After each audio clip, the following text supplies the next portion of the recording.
Get that stuff out of here. It's Southwest Bias.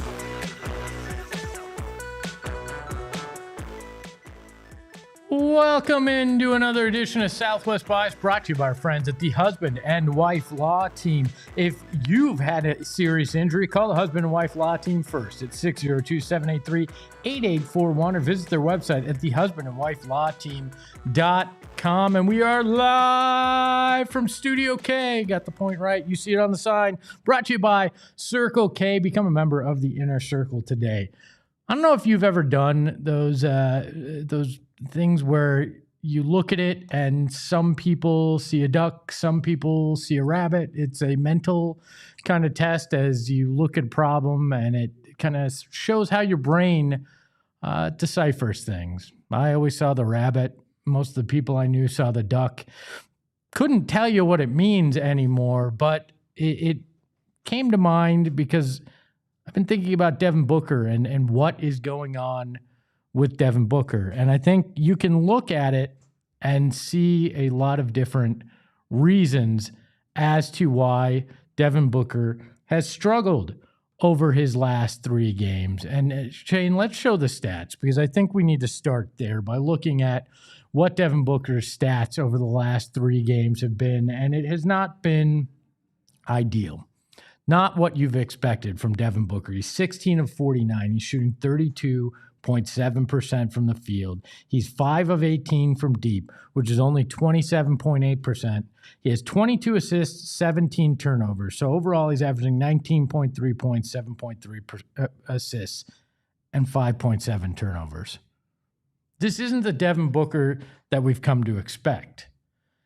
And he's also not the guy that they need right now. Now, to be fair, the Suns have proven this year that they don't need Devin Booker as much as we thought.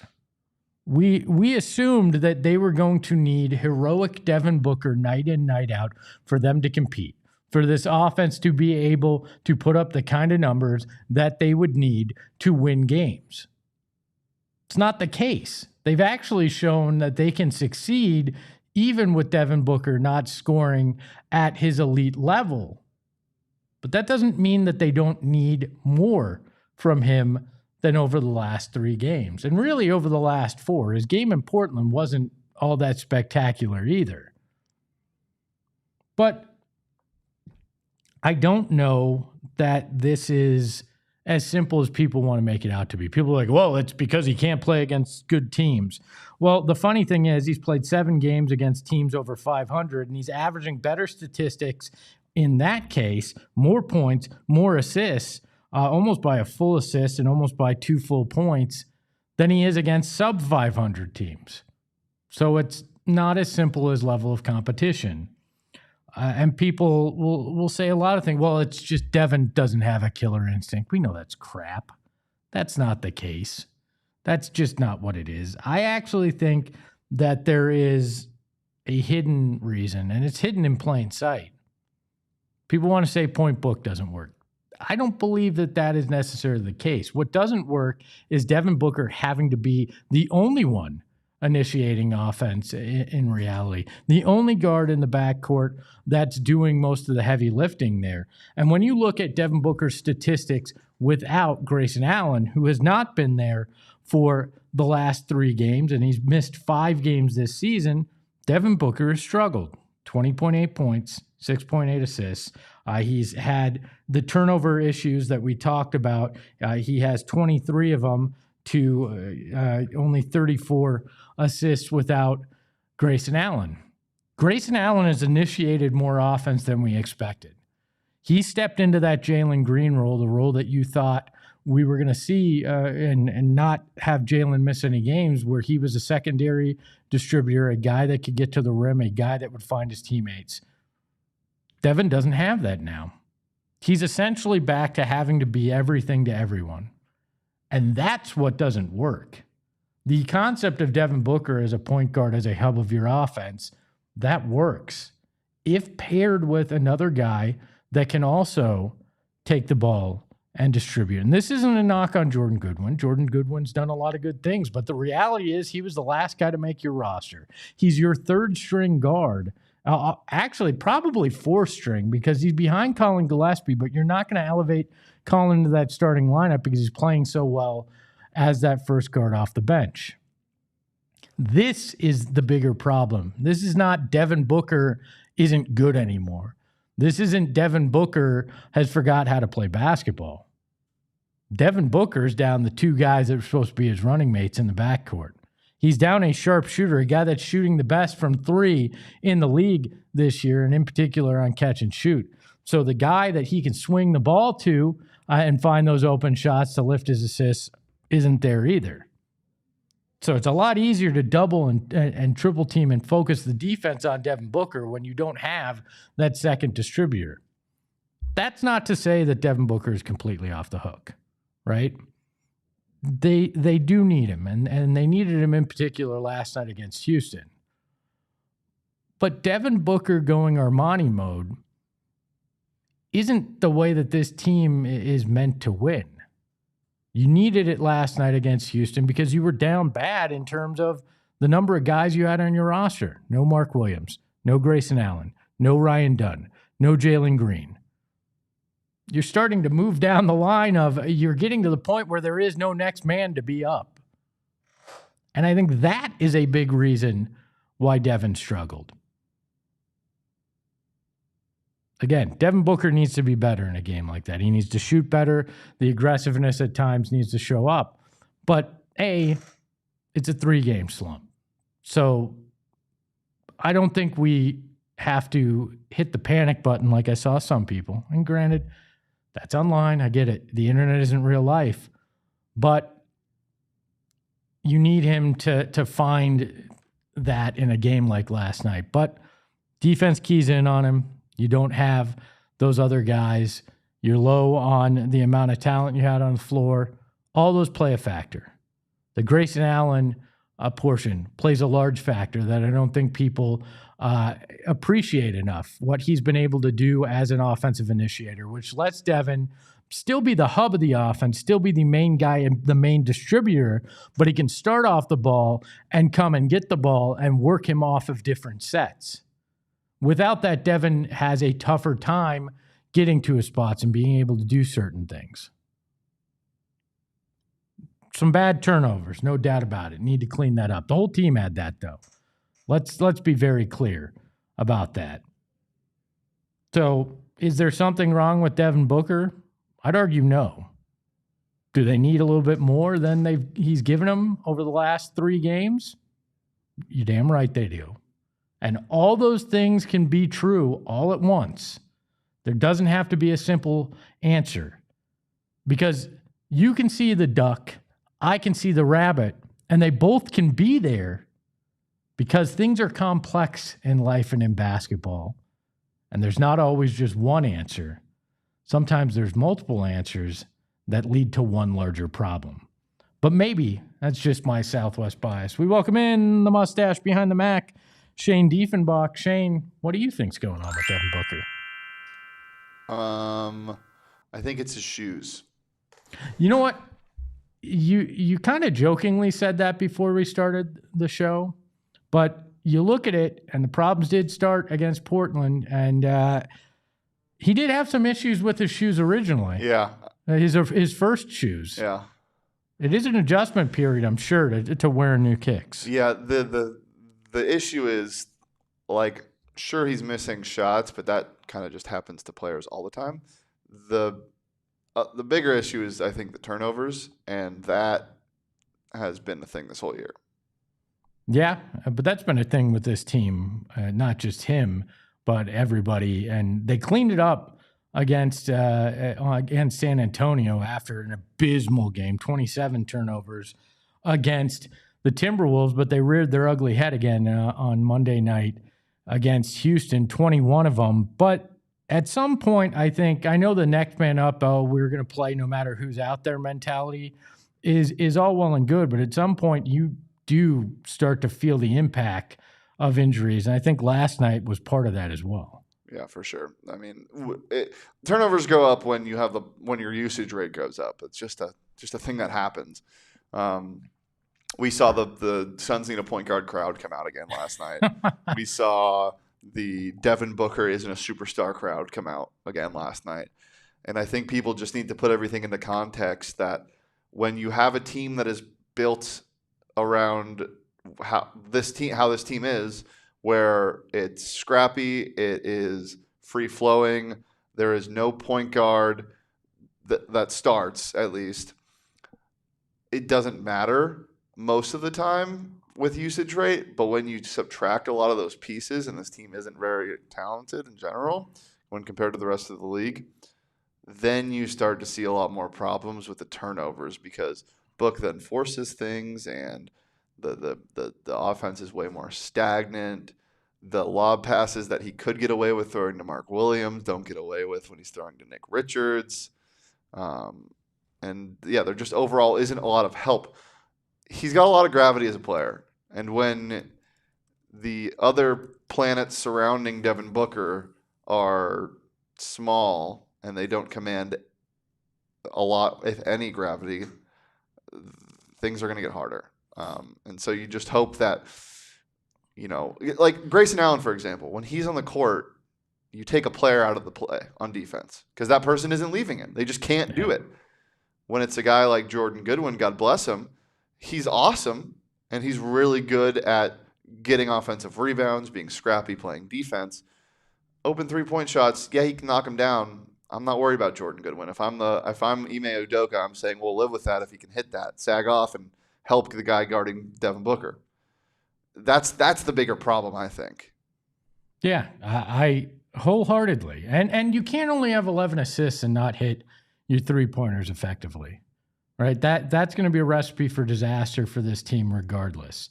11 assists for an entire game on 33 makes just is not Ott basketball, all right? It's not. And that's not the way you're going to win. The funny thing is they won the offensive boards last night against the best offensive rebounding team in the league and still didn't do the other things. I'm not worried.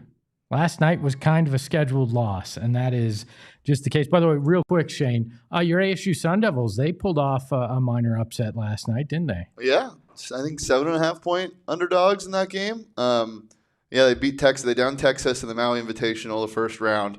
Game tipped at 9:43 p.m. last night. Thankfully, I was up with you guys for the Suns game. And a midnight game winner? Was that what it was? It was about. Let me look at my receipts because I was texting all of my friends frantically when it happened. I believe it was around then. Mo Odom hits a three with 12:04 in the morning. Hits a three with 10 seconds left, and ASU wins. They were down 9 with 3 minutes to go. It was such a great win. And you know what made it even sweeter, Espo? What was that? It is Monday, November 24th, or it was Monday, November 24th yesterday, the start of Hate Week. Justin Spears, I know you're listening. Technically, they won on Tuesday. Yeah, they did win on Tuesday. And your Arizona State Sun Devils downed Sean Miller. Hey, so you're saying the modem connected? The modem not only connected, but it helped everybody else connect. Everything ran through it. 36 points from Odom. One of the most exciting transfers in college basketball this year. He's going to be one of those guys that you look back and be like, damn, only 1 year out of him. But those are the best. That's why college basketball is the best, because you get these guys for 1 year. Do they play Shamalama Ding Dong? Is that who they play? No, Chaminade was lost to Washington State last night. So we get a former Pac-12 matchup today. And all right. Who's the 7.5-point favorite tonight? Your Arizona State Sun Devils. Look at that. All right. On the other side of the break, Shane mentioned it. It is Hate Week. So I had to bring on a friend of the program, Justin Spears, to give us an update about U of A football. That's coming up right after the break. Husband and wife law team. I got to tell you about our boys over there, because when you get in an accident, there's nothing that you want less than a bad experience with your lawyer, because you've already gone through hell. Been there, totally understand that, and you need to do the research when it comes to lawyers because I didn't. And Mark and Alexis Breyer at the husband and wife law team are who you want to go with.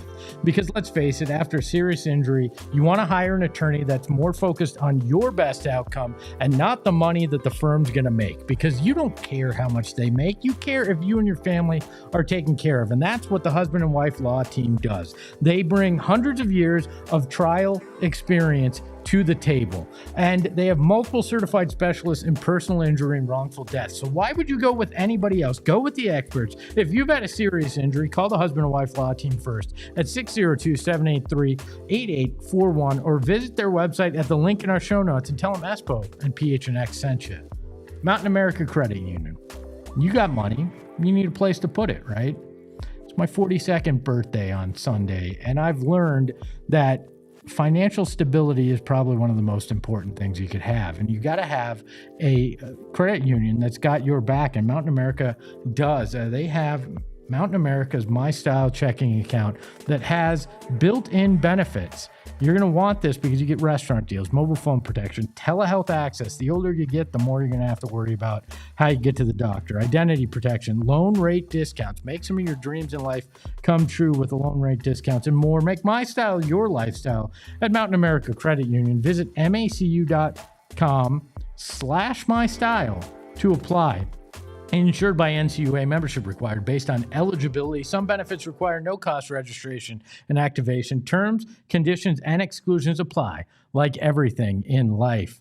And also, Territorial Cup. Our friends at Captain Morgan. The captain wants to make it happen this weekend for you. You can join our PHNX Sun Devils crew for a live post-game show at Loco Patron on Mill following this year's Territorial Cup on the 28th. Totri, Eric, and the mustache behind the Mac will be hosting a live post-game show following the game. Come join them approximately 30 minutes after the final whistle for special opportunity to witness your favorite Sun Devils show in person. They'll either be really happy or crying in their drinks out there. And then Black Friday's on Friday. You want to save some money on your merch? 90% off, up to 90% off on our everything in our locker. But guess what? If you were a diehard right now, that is already unlocked for you. So head over to gophnx.com, click that merch tab, and get your shop on today.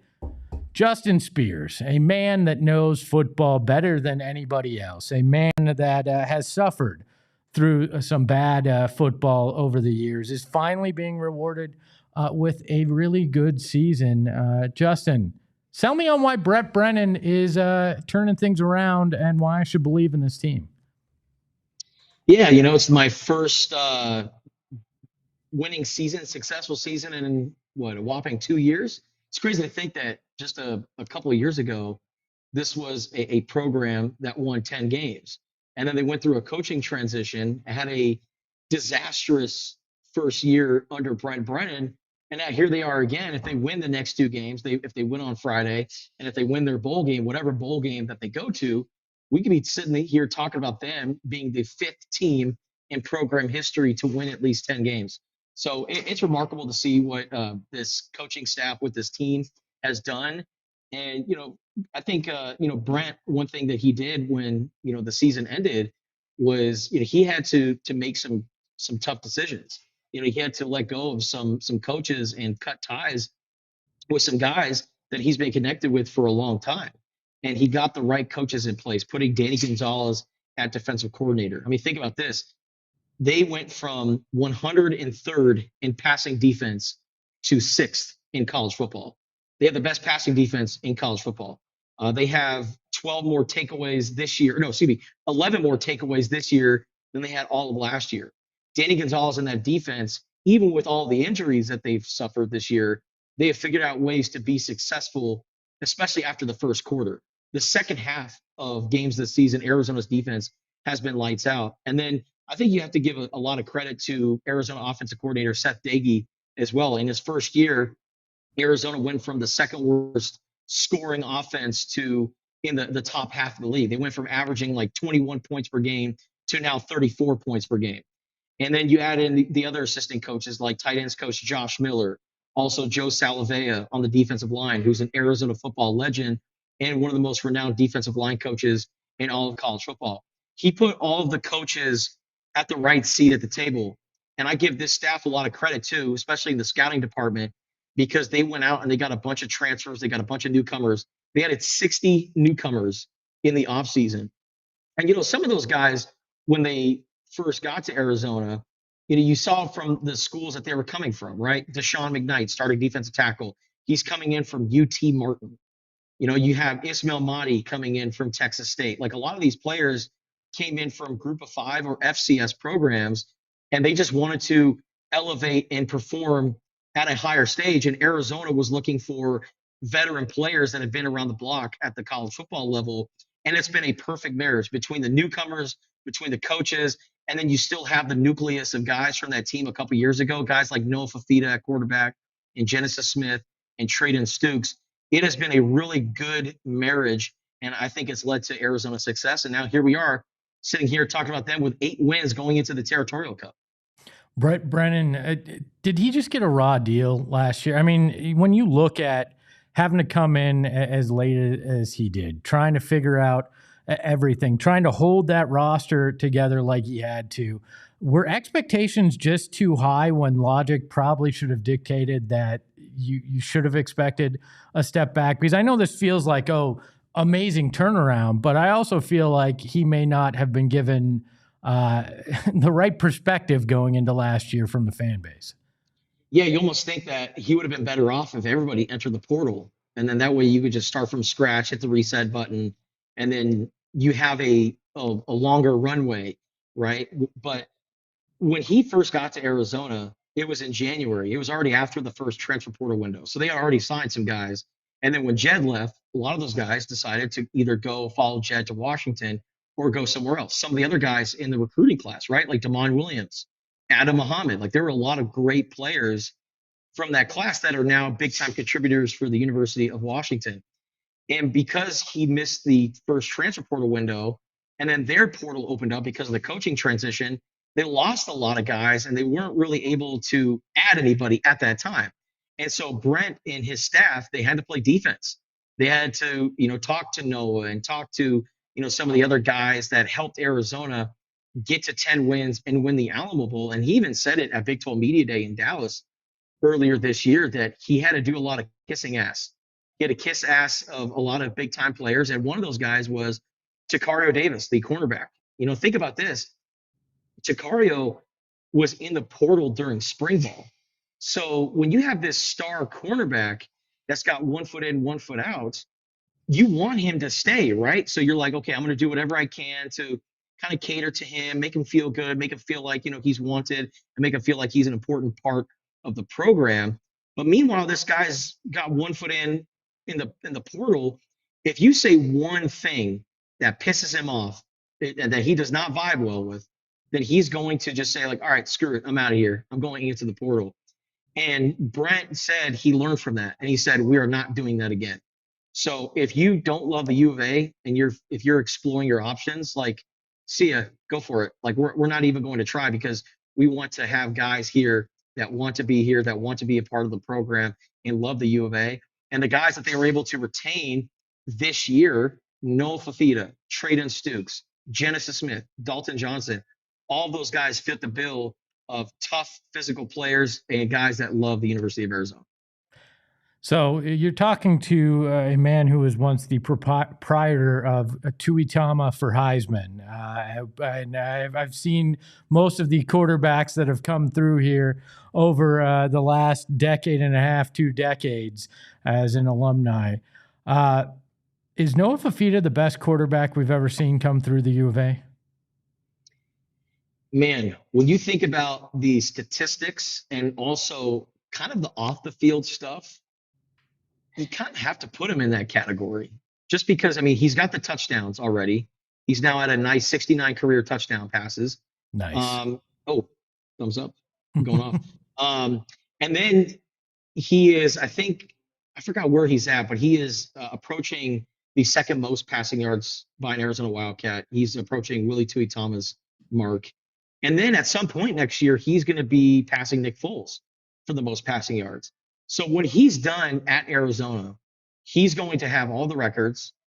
And then when you also factor in, he was a part of the most decorated recruiting class in program history in 2022. Was he at the same level as T Mac and Takari Davis and heck, even Kean Burnett? No, but he was a part of that group. And it was a part of the group that came to Arizona when the Wildcats were just 1-11. And I know that Noah Fafita wasn't really a highly touted recruit, and I think Arizona was, one of just a couple of, big time offers that he had. But he still took a chance on Arizona, still came here and invested in the turnaround and the rebuild. I mean, Arizona went from 1-11, and in just a couple of years, they were winning 10 games, and Noah Fafita had a big hand in that. And then after Jedd Fisch decided to leave to Washington, Noah showed that he came to the University of Arizona. He didn't come here for Jedd Fisch. And he stayed at the U of A, had a bad year, right? Noah Fafita had or tied for the most interceptions in the Big 12 a year ago. But the offense just wasn't a good fit for him. Whatever Dino Babers' offense was just hot garbage. And they made the coaching transition for the coordinators. But Noah was being recruited by other schools, and it's college football, man. You have these people that are like, hey, if you go here, I can get you X amount of money. Hey, if you go here, you got people that are talking in the backdoor channels.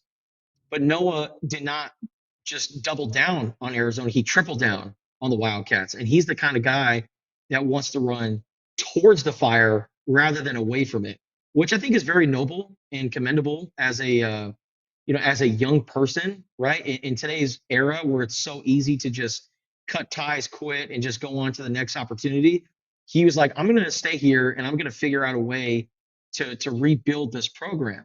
And now here we are, once again, talking about him leading potentially a 10-win team. Think about it. He could be on 2 of Arizona's 5 10-win teams when it's all said and done.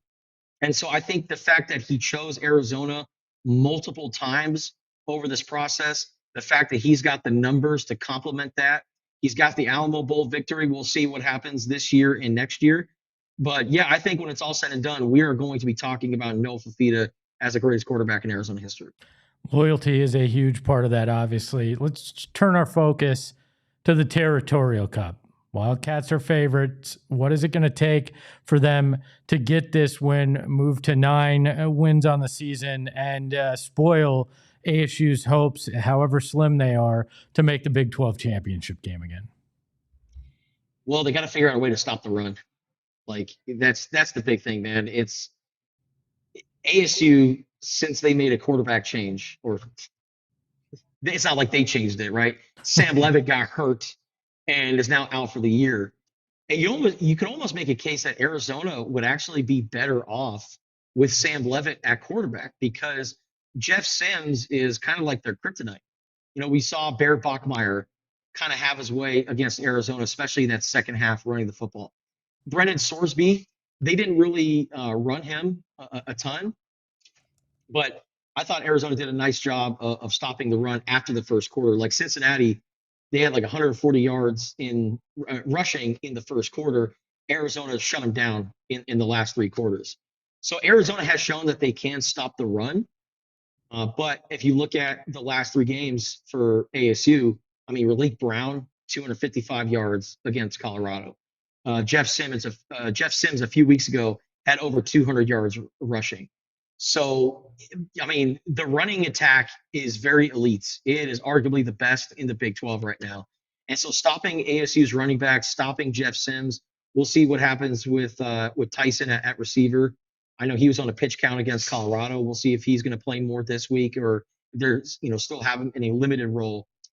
But I just think stopping the run is key for Arizona, and also handling the emotions of a rivalry, because against Baylor, they had 3 unsportsmanlike conduct penalties after touchdowns, which hurt my guy Ian Wagner's touchback rate. He went into Saturday with a 95% touchback rate, and because of all the penalties, they were at 9. Now he's at 91%. So if they can just make sure to not get the penalties, not let the emotions get the best of them, especially when you're on the road, I think Arizona will be in really good shape. And then you also got to steal a possession or two.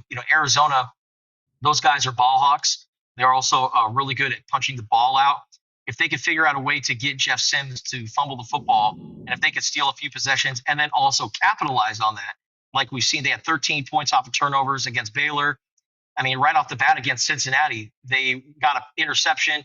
2 plays later, Ismail Mahdi scored a touchdown, and that's how they were able to set the tone in that game. I think takeaways is going to be very key in this game, and then we'll see. I think that Arizona and ASU, they both have won a lot of one-possession games, and there's only one loss this year for both Arizona and ASU. That's multiple possessions. ASU lost to Utah with 42-10, and then Arizona lost to Iowa State by a few touchdowns. They've been in a lot of close games this year. Both teams know how to win. And so the chess match in that fourth quarter, if this game comes down to the wire, is going to be very interesting to see. He is Justin Spears. You can hear him on Spears and Ali down in Tucson and wherever you get your podcasts around the country. You can follow him at Justin E Sports on Twitter, and you can't spell esports without Espo. So thanks for that, Hell Justin. Yeah, man. Always a pleasure. Safe travels as you come up here for the Territorial Cup, and happy Thanksgiving, my friend. Happy Thanksgiving to you, man. I'm excited to try Chuck Box for the first time. I've never had it before. I'm excited. You'll enjoy it. No free ads, Justin Okay. Spears. Oh, sorry. I'll see you guys. Happy Thanksgiving. Happy Thanksgiving, Justin. Big thank you to all the bias in the chat. Deborah, Lost Highway, the whole group B's. I know you were in there as well. We appreciate you. Hit that like button on your way out. And if you haven't already, subscribe to the channel or become a member of the Supporters Club. Do that as well. A big thank you to the mustache behind the Mac, Shane Diefenbach, the pride of Arizona State University. You can follow him at Shane Dief. You can follow the show at PHNX_sports, and you can follow me at Espo. And remember, whether you see a duck or a rabbit, I like you both. Ahoy, hoy. We